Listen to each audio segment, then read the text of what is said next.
Hello, and welcome back to From the Ground Up, a public policy podcast at the Harris School of Public Policy at the University of Chicago.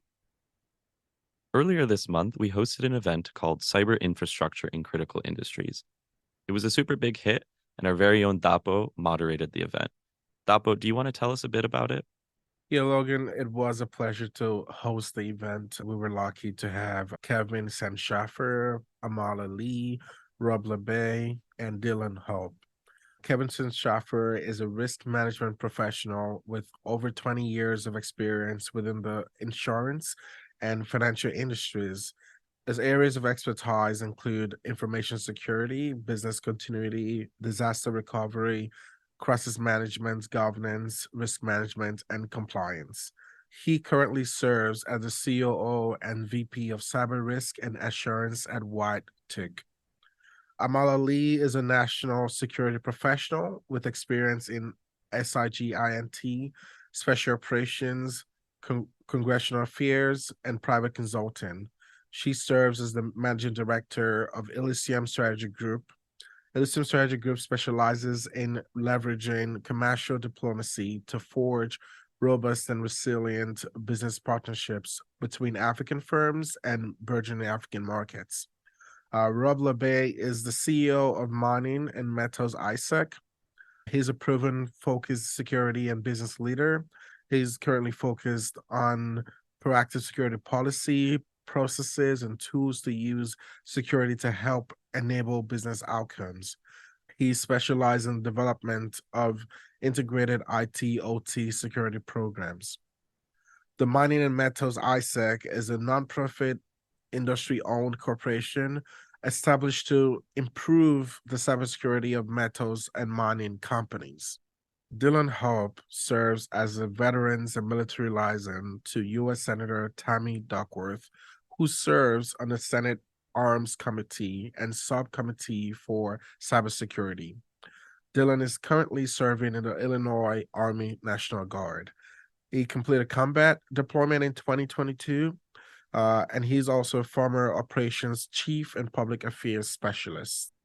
Great, thank you for that. And also just a big shout out to Harris Tech, UC3P, of course, and MASH for co-sponsoring this event with us. Now, with that out of the way, let's go ahead and play the event.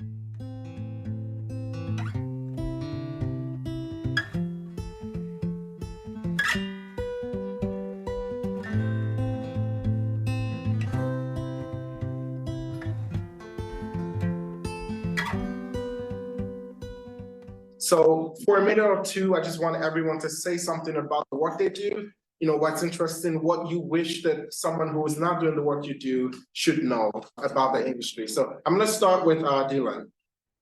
So yeah, just wanted to, I think to answer your question, what I'd like to see going forward. Well, right now I think we're making big strides. Speaking on behalf of the senator, we have the White House Office of National Cyber Director stood up in 2021, and that was established to ensure that we're advancing our national security and prosperity with using innovative cybersecurity policy.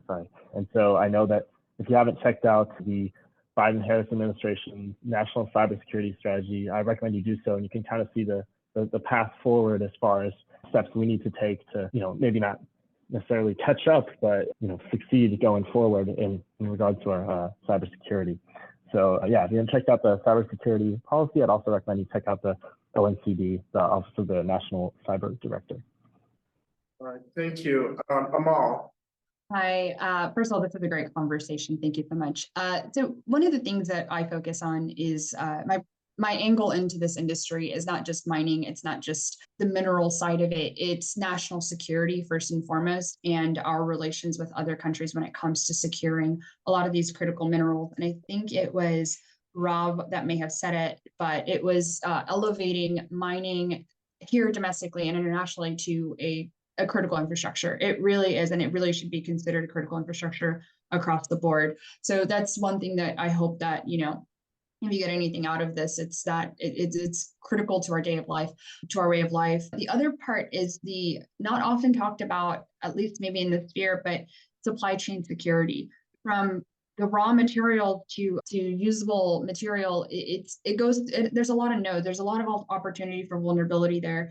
And cybersecurity plus physical security plus human security and just the holistic approach to security is very important here. And we really don't have enough professionals in the field to really look at that problem set. Right now, when we think of cybersecurity, we're looking at networks, we're looking at computers and financial systems. While those are also very, very, very important, I think that extending the same level of consideration and care towards mining, I think, is a human issue at this point. So those two, and just to kind of give Dylan, Senator Duckworth is one of the most amazing people in the field right now. I'm also a veteran, so I have tremendous respect for the deep understanding and consideration that she's given to cybersecurity writ large and the importance and the role that it plays in domestic and foreign policy. So, thank you.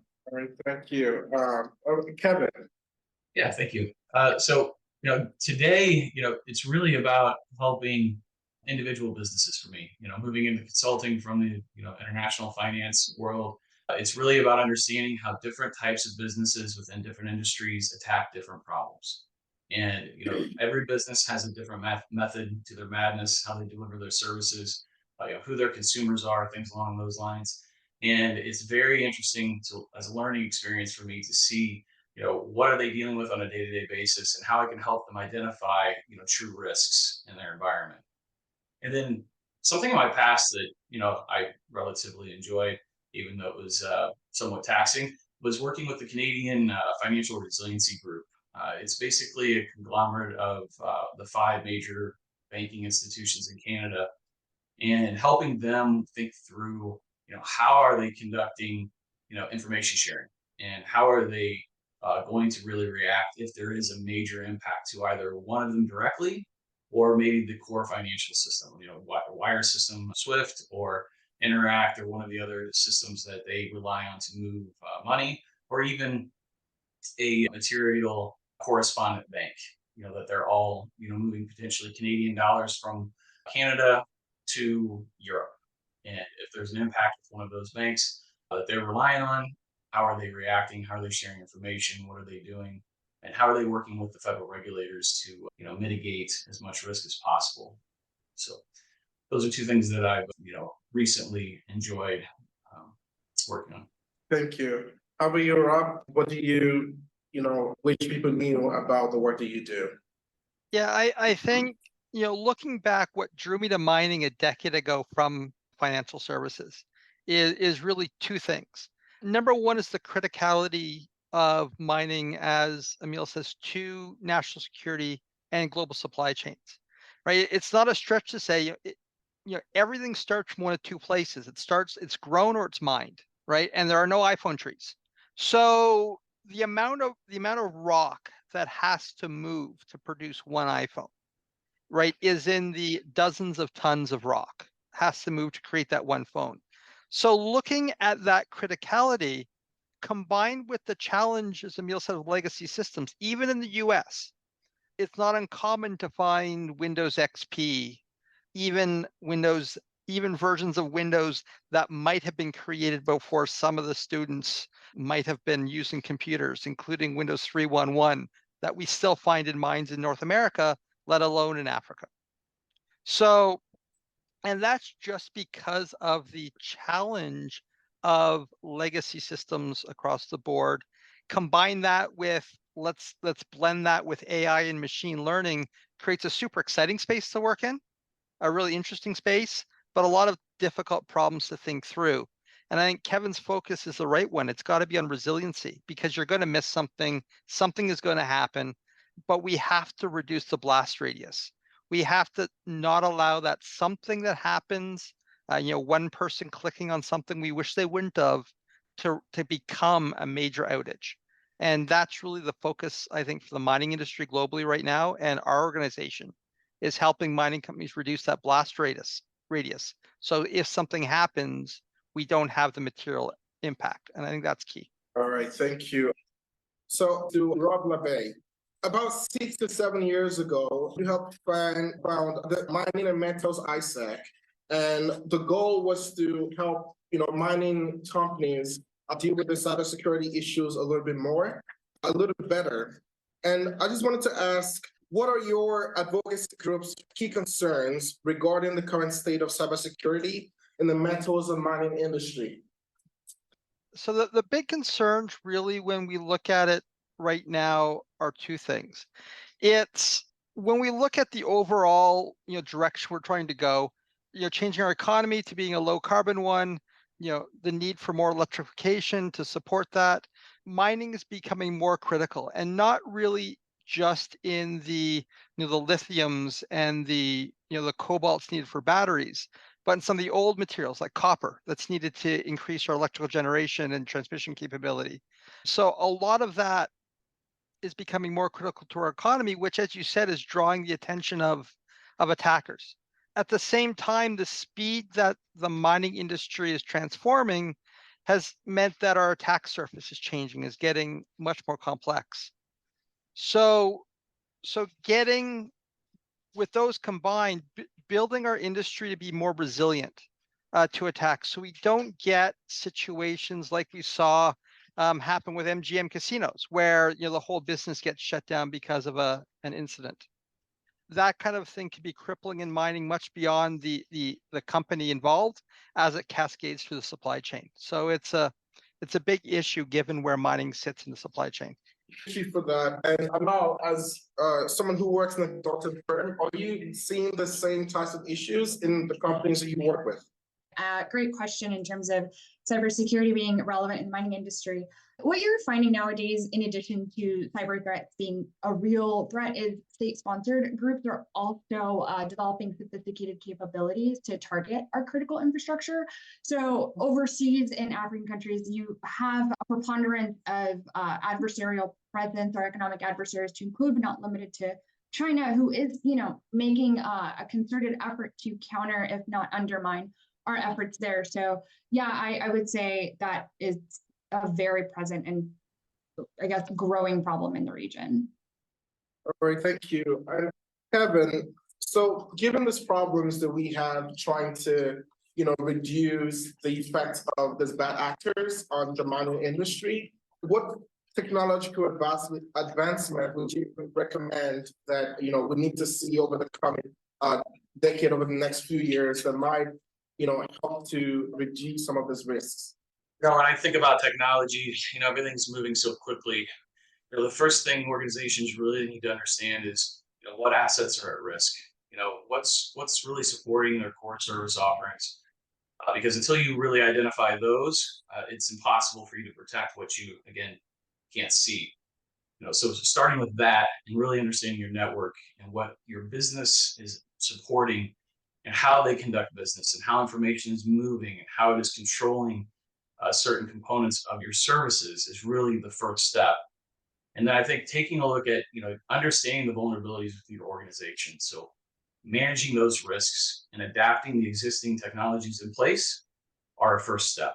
So taking an understanding of, what are we doing well, but maybe again, if you can't see something, you can't protect it, adapting those technologies to make sure that those protective controls are in place, again, when feasible. I'm also a big advocate of, proactively assessing your defense capabilities through penetration testing, purple team testing. These are always good ways to identify issues and ensure your response teams are prepared in the event of a real incident. Because there's no single technology that's going to stop all cyber attacks. I think we all know that. So it's really an approach of defense in depth, understanding your environment, your business, and how to mitigate those risks and enhance your resiliency overall. And do you think that, organizations in the mining industry are well positioned to do this? I think that's probably a question better for Rob. I'm just going to defer to him on this. Yeah, all right. I think it's a range, like everything. Generalizations are challenging because they're always wrong. I think because the mining industry really is spread across a smaller number of large, well-resourced companies. Think in the US, Newmont and Freeport McMoran as examples. Internationally, companies like BHP and Vale, very large, very big teams, well-resourced. But the vast majority of the work in mining is done by smaller companies, some of whom might have IT staffs of 5 or 6 people, let alone, no cybersecurity teams.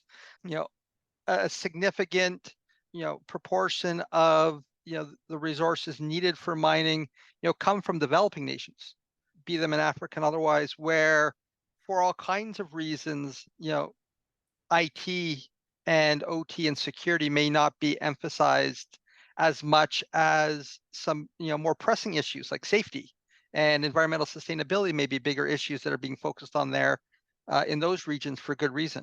So it's really all over the map right now if we look at the industry as a whole. Thank you.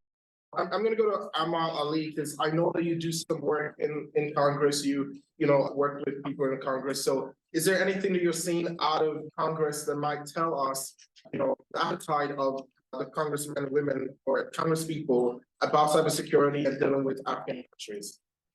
Yeah, that's a very good question. So there is definitely a lot more situational awareness in terms of the problems that we're facing in the global south.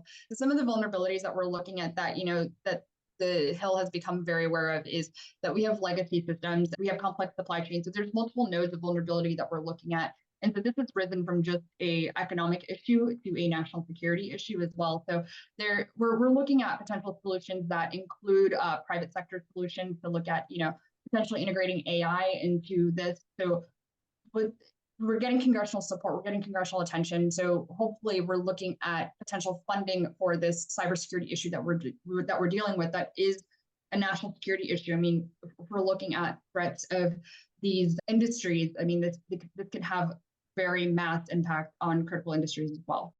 Thank you.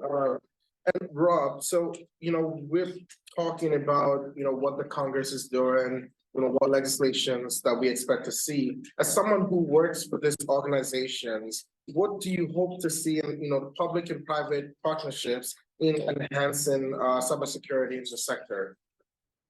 I think there's a couple things. This is a tricky issue from a national public policy space in the US.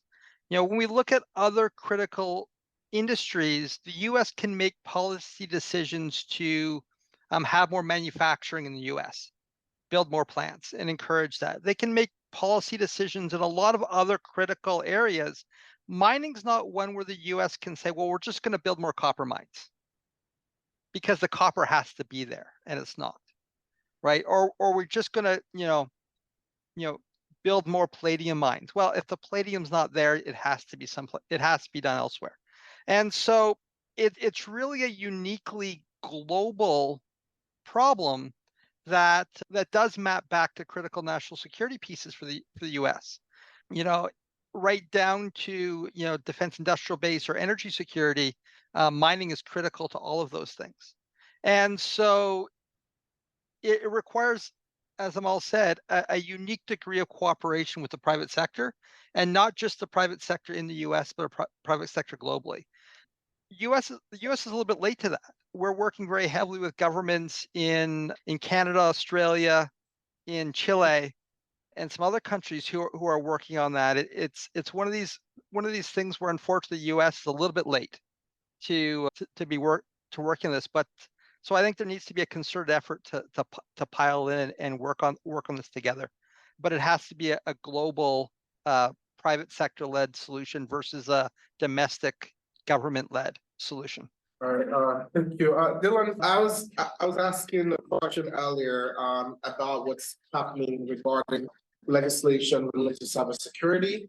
And, Rob just spoke to the fact that we need better, public-private partnership, and that the US is a little bit behind. So we just wanted to see, or hear what you think is happening on the Hill. What are Congress people talking about related to cybersecurity? And is there any legislation that we might expect to see in the next, few months or few years related to ensuring that mining companies can, be better with cybersecurity and national security?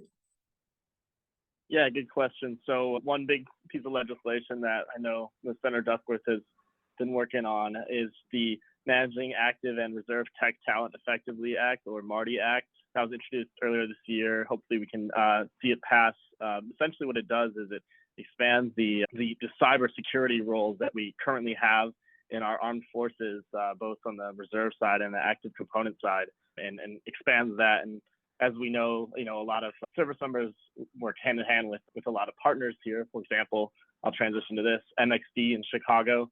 If you're not familiar with it, highly recommend you check it out. But essentially what it is it's one of our think tanks that we have that's government sponsored, that focuses on manufacturing and digital. That's the MXD, located at Goose Island, downtown Chicago.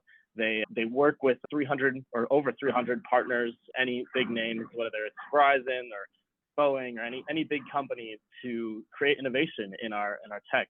And so since Chicago has such a big knack for cybersecurity and workforce development, as well as logistics, that's where they're headquartered. So it's a great defense innovation unit that takes these partners, brings these good ideas together, and works to better these companies. And they don't just take the big names too. They accept a lot of all the other smaller companies. So I know Senator Duckworth has promoted our defense innovation unit, as well as MXD and many other companies like that in Chicago. Hopefully that answers the question. Yeah, it does. Thank you very much. It's great to see that, we're making some progress, and also, making up for whatever, the way the US might have lagged behind over time. But now I'd like to go to Kevin. Since we're talking about what the United States might do to, make up for whatever lapses there are in cybersecurity, it'll be great to see if there's any successful policy or initiative from another industry or another country that can be applied to the US and metals and minerals sector.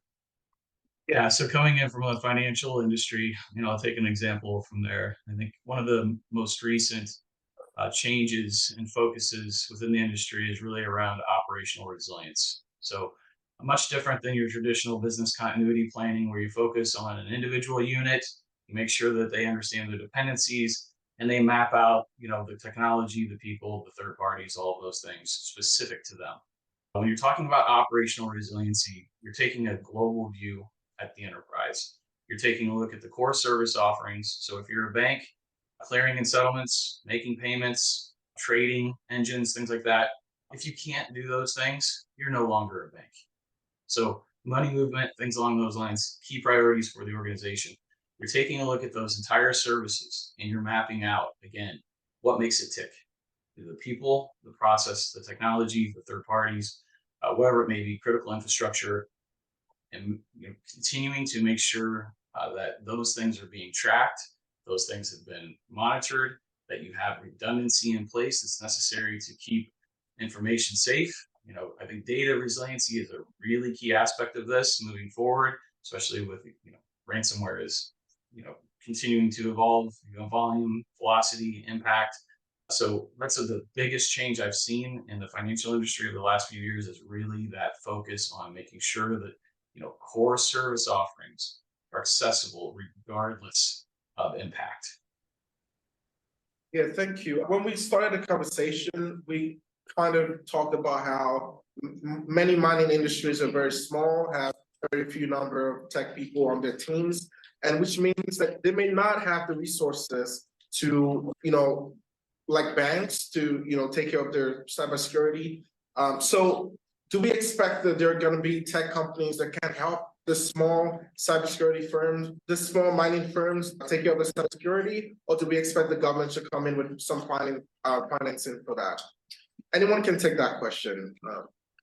I think I'll take it to start. I think there's a couple things building on what Kevin said. Resilience, organizational resilience, doesn't require cybersecurity expertise at all. It's a business problem.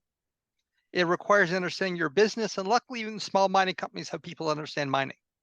So it becomes a business problem, and it means you might be able to address your cybersecurity risk by changing your business practice versus a big investment in technology. For example, if you're worried your autonomous haulage system might get compromised and brought down, if you know that's going to take 2 or 3 weeks to build back up, you can make a business process change to say, we're going to maintain an ore stockpile of a month. We're going to build up that stockpile, and now we can maintain organizational resilience through that and we don't have to make a big cybersecurity investment. All we need is real estate to stockpile some additional ore, and luckily mines often have lots of that. So we've got a whole lot of options. I think the place for the industry to start is, shamelessly say, peer organizations like MMISAC allow not only the sharing of intelligence, but the sharing of people and capability. So not every small mining company needs to have every capability and every person. They can share a person amongst themselves or share that capability amongst themselves, which then makes it affordable and possible to do versus a large miner that might have 5 or 6 of every needed role, right? A small miner then could share one person across 4 or 5 mining companies. That becomes a lot more doable and effective that way. Thank you. And I remember that about a year or two ago, we had several incidents of companies. They might have been mining companies or not, but when they had some security threats, they received some funding from the government to help them, get back on track. And I wonder what your opinion is with, get allocating federal funds or incentives to bolster cybersecurity in the metal and minerals industry. Do we expect to see more of that? Hi, yes. So I wanted to bring up SUSE, if you're not familiar, that's the newest agency within the Department of Homeland Security. They focus on cybersecurity and infrastructure. I'm sure you all are very familiar with them, but they have been expanding and they have a Chicago office. What they want to do is lead, become the leaders in that field for companies. So if you say, I'm a company that is struggling, that's been hit with cyber attacks, I need some assistance, I need training. They're there to provide that training. They can bring in experts and they're available. They're local, whether it's an online class or they can come in and examine your hardware. So I would just, look to them for advice, as they are the leading government agency and the newest one within the DHS. Thank you. When I know that you work with companies in Africa, what is it like for them? What is their appetite towards, getting resources from the United States? Is there a specific type of support that they're asking from the United States to help with their cybersecurity infrastructure? Yeah, it really actually comes down to updated technology. The technology there is very dated. It's also extremely vulnerable, as we've discussed previously, but also physical security is kind of an issue. In a lot of countries, there's specific countries, for instance, that we just do not operate in, despite many requests for us to support, which is the DRC, unfortunately, due to safety considerations there. So what's actually also really interesting is I'm actually in conversation with CISA. It's a great agency. It's very innovative. So they do work internationally as well. From what I recall, I think they just signed an agreement to work with our Republic of Korea for exchange of security practices. So that's one thing that I'm looking to facilitate, is getting U.S. agency public support to these ventures down in the global south, specifically in Western Africa, which is where I operate primarily out of, and maybe getting that American support there to facilitate a little bit more of a secure environment to encourage more U.S. companies to invest in those industries down there. Thank you. So, Kevin, what role do public awareness and education play in this issue that we're talking about today? At UChicago and Harris, what do we need to be talking about to help, help this industry be better when it comes to security?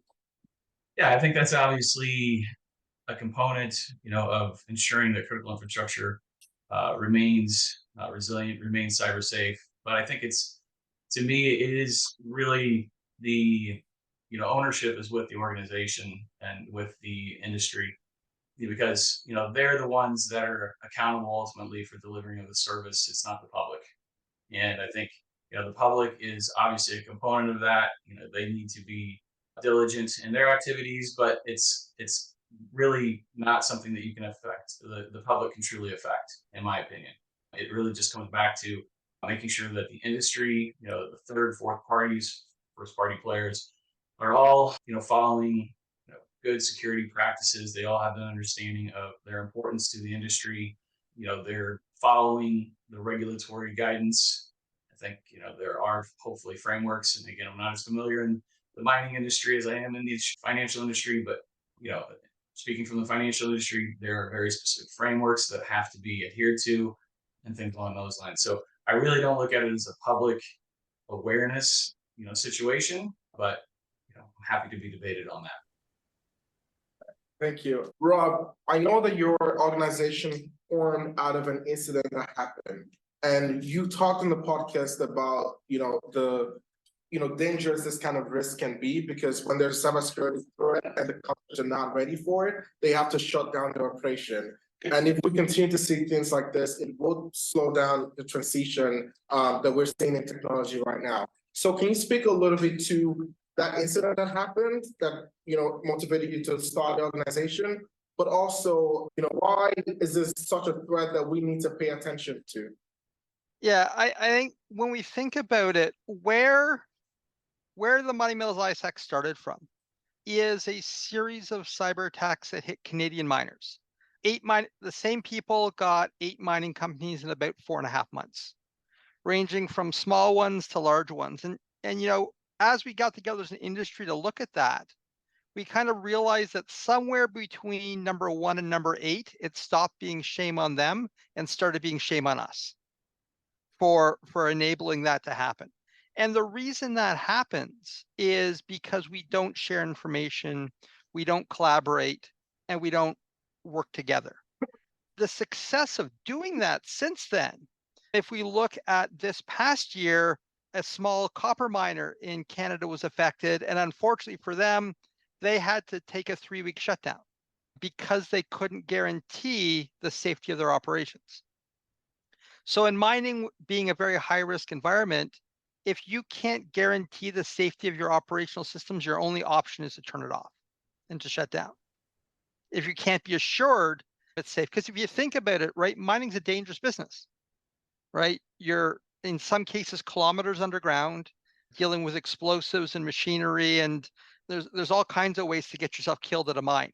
So the technology has to be safe and reliable, otherwise you have to shut it down. Those same actors in August attacked a large US copper miner. But because through the ISAC we're sharing the information, that US miner suffered no downtime, right? And we're able to deal with that attack fairly effectively because we're sharing that information. And doing that across international boundaries, regardless of if the company being attacked is in Canada, the US, Western Africa, or Australia, is a critical function to doing that. So, from a policy perspective, I think there's 2 big things. I think that the number 1 is the US needs to start naming mining as a critical infrastructure sector. Right now, mining is not. Portions of it are, that being thermal coal and uranium are energy. But beyond that, mining isn't one of the listed critical infrastructure sectors, which inhibits the involvement from CISA and some other agencies from a focus perspective.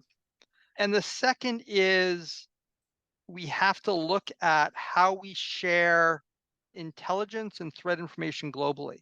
And so that's things like, how does CISA and the US government declassify to enable sharing of information? Is that happening fast enough? Right? How does that word get out to the industry globally? And I think that's an area that the US has the ability to show some leadership in, and I think it's important that it does. All right, thank you very much. Now I'm gonna open up to the audience. If you have any questions, we have a few minutes to take questions. Yeah, hi guys. So just open to anybody who's most comfortable answering it. But there's this catchphrase called resilient supply chains, which has gained a lot of traction after 2020 and post-COVID. Now, I would understand what a resilient supply chain means in terms of, normal trade supply chains, global value chains. But in terms of mining, where you have very limited set of producers, what do you mean by a resilient supply chain in mining, or wherever it proceeds to? I guess I'll start with that, but a resilient supply chain in mining is 2 things. Is while number 1, mining companies themselves have to be resilient to create a resilient global supply chain, because of the start. mining companies as well depend on supply chain partners to produce, whether that be diesel for the trucks and its related supply chains, or reagent chemicals for the processing plants, or mining equipment. Mining has its own supply chain as well. And in order for, obviously software and technology and all those other things that go into a mine into mining. So mining's got the same resilient supply chain as any other issues as any other industry, be it, manufacturing or anything else. But that's compounded by them needing to be resilient themselves to feed their own supply chain. If you think Caterpillar, who makes trucks, is a part of the mining supply chain, but the beginning of Caterpillar's supply chain is the very mine they're supplying the trucks to. Right? So there's actually a bit of a circular nature to the mining supply chain that is unique, I think, compared to other industries. Thank you. So this is probably a bit more directed at Rob, but given kind of the very national, security or focused on governments in terms of thinking that rare earth minerals and resources like that are like a national priority. How does that factor into the kind of insurance and financial risk analysis side? For example, there was a case, I believe, pretty recently where their insurer tried to get out of it by saying that the cyber attack was an act of war. And while the insurer did lose, once these companies are more, embedded either with how they operate in relation to governments and stuff, how does that risk kind of factor in? That's an interesting actually transition we're in certain sectors. Setting aside the fact that shockingly an insurance company is trying to avoid paying out on a claim, which is that's just what they do. Their argument's actually developing some merit. We're seeing in the US DoD beginning to invest in lithium and other critical material miners, not just in the US, but in Canada and other countries. So, if DoD is investing, does that make it now defense industrial base, not mining? Right? And how does that change from a risk perspective? I think ultimately as a miner, do I have to be aware of that? Yes. Does it change what I do day to day? No. The risks are the same, even though you might be drawing attention from different threat actors, and the need to be resilient doesn't change. If I can be resilient to outage or attack, does it matter if that attack came from a ransomware operator in North Korea or Chinese intelligence? Probably not. Right? It still becomes that overall intelligence. So it's number one, that might affect how we do insurance and how we do risk transference. But from the day-to-day, how do we secure the operations and how do we build resilience? You don't want to get too hung up on that because it could lead you down the wrong path. Yeah, I wonder if Kevin has any thoughts, given your many years of experience in the financial industry. Yeah, I think, my experience, and I've done some math and risk analysis past, actually calculating, true impacts of what cyber attacks would be to the bank that I work for. And insurance is a speed bump. It's a small little component of your risk reduction at scale. Because you may, let's say, feel good about having your $300 million policy or $500 million policy, which may or may not be paid out due to different limitations or constraints within the policy. But you're talking about $1 billion loss. If the wrong things get compromised, multiple $1 billion loss, and those things include not just your remediation, not just your reputational harm. So credit monitoring, people don't think about $15 per month per person for 3 years. That up over, let's say, 10% of the people that were impacted, let's say 10 million records or 10 million people. That's, just an unfathomable loss to some people. But when you actually take a look at it, that's a realistic possibility. So, cyber insurance is certainly a component of risk mitigation, but as Rob said, your best defense is really being proactive and managing your risks And don't really change that because you have a higher policy limit. That doesn't really, to me, make that much sense. And the other one I'll add to Kevin's point, in mining, we're actually dealing with people and people working in a dangerous environment. So, looking at insurance that covers the financial loss, ultimately the mining company, might lose some money. Ultimately, they still got an operation. It's going to affect them for a few quarters. Their CISO goes to the board and goes, "Oh, sorry, my bad." He might get fired. He might lose his bonus. Things might happen. However, you don't get to go to somebody's funeral and go, "My bad," to their widow, right? So, cybersecurity errors in mining and a lack of resilience can lead to loss of life. It can lead to massive environmental damage. We've seen the impacts in Brazil when tailings dams fail and wipe out villages, right? That wasn't a cyber incident. However, if your tailings monitoring, which is in the case of a lot of it, is driven by technology, which it is, you could miss the signs of those sorts of failures developing if you haven't built them to be resilient.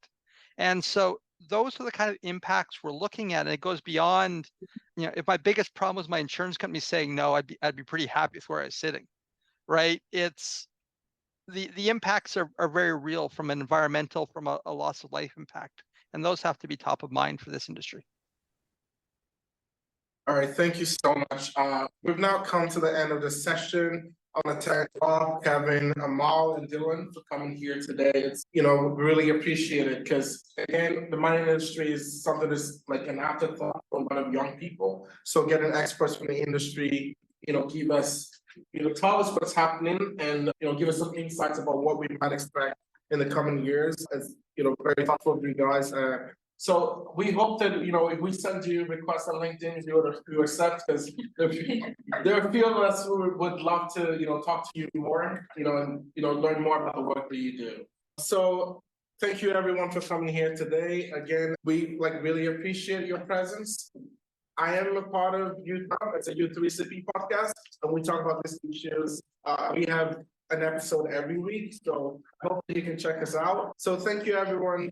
Have a good day. Thank you. Thanks, everybody. Thank you. Thank you. All right. And that wraps up our event for today. I hope you all enjoyed it as much as we did. Thank you so much for tuning in today.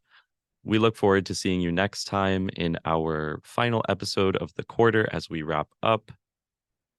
If you have any questions, if you ever want to comment on or discuss with us what we talk about on the podcast, please drop us a line, uc3p@gmail.com. Thanks again for tuning in, and we'll see you all next time.